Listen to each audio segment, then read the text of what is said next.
আপনাদের মহিলাদের জন্য এই ফ্যামিলি কার্ডটা হবে, পুরুষের ফ্যামিলি কার্ড পাবে না, ফ্যামিলি কার্ড পাবে ওই ফ্যামিলির মহিলাদের, তার ওয়াইফ বা তার মা, যেই হোক তার ভোট আরে দিবে একজন পরিবারের মহিলাই হবে এটা মেইন।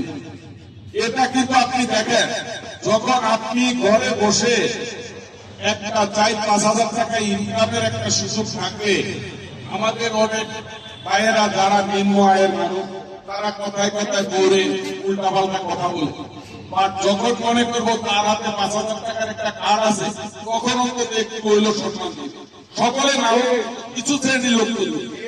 তাই আমাদের প্রাণপ্রিয় নেতা যারা তারেক রহমান আপনাদেরকে মূল্যায়ন করে আপনারা যাতে মূল্যায়িত হন তার জন্য এই কাজগুলো করবে। তাই আপনারা আমাদের মা বোনদেরকে ঘরে ঘরে গিয়ে আপনারাই কথাটা বলতে হবে। এই কথাটা আমরা পুরুষেরা যে ভুলাইতে পারবো, আপনারা বলতে হবে মারে তোরে রক্ষা করার লোকই তারেক রহমান এই কাজ করবে, অতএব তাদের শীর্ষে বর্ধিত। এইভাবে মানুষের মাঝে বলতে হবে।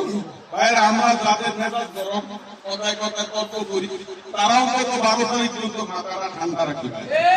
আপনার একটা ভোট আমার প্রয়োজন নাই, কিন্তু 10টা ভোট নষ্ট করার দায়িত্ব আপনার কেউ নেই।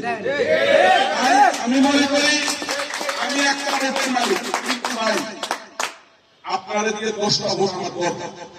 তাহলে ঘরে ঘরে রাগারাগি করেন, তাই করেন, বাট রাস্তাঘাটে একটা ভোটারের কাছে খুব সুন্দর ভাষা ঠান্ডা মাথায় আমরা কথা বলতে হবে। আপনারা জানেন আমরা অনেকে ভোট দেখতে গেলে আমরা ভোট দিবই, আমরা জানি, তারপরও তো কিছু বলার নাই, নাকি আছে? সেই ভাইয়ের অন্তত যার যার মাথা গরম শেষে আমরা জানি, তারা অন্তত সাবধান হয়ে যায়। একজন খারাপ লোক 10জন ভালো লোকের লগে চললে আস্তে আস্তে কিন্তু ভালো হয়ে যায়। আপনি যখন মেজাজ গরমের লোক, খারাপ কথায় কথায় রাগ হয়ে যান, যখন ঠান্ডা মেজাজি লোকদেরকে নিয়ে চলবেন, আজকে আস্তে 12 তারিখ এখন 28 দিন, 25 দিন 28 দিনে ইনশাল্লাহ আপনার মাথা অত ঠান্ডা হয়ে যাবে। তাই অন্তত দয়া করে প্রত্যেকে আমরা এই কথাগুলো মাথায় রাখি।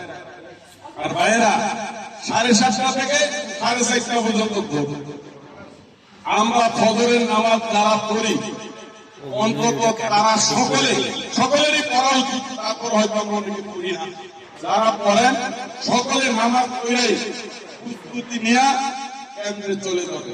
প্রয়োজনে আপনাদের ওয়াইফ, মেয়ে, মা যারা আছে প্রত্যেকে অন্য দায়িত্ব করে পালন করে, আগে নিজের দায়িত্ব পালন করে আপনার ঘরের পরিবারের সকলকে নিয়ে অন্তত আগে লাইনে দাঁড়ান। আমাদের যে প্রতিপক্ষটা আছে তারা কিন্তু বাজার ঘাটে অতটা দেখা যায়, এটা কিন্তু আমাদের দেখা যায় না। দেখা যায় আমাদের প্রতিপক্ষ আছে বলেই কিন্তু আমরা জানি, কিন্তু আছে তারা গুপ্ত ভাবে কাজ করে। ভাই বুঝবেন, শত্রুর লগে মোকাবেলা করা কিন্তু সহজ, গুপ্ত প্রতিপক্ষের লগে মোকাবেলা করা কিন্তু কঠিন।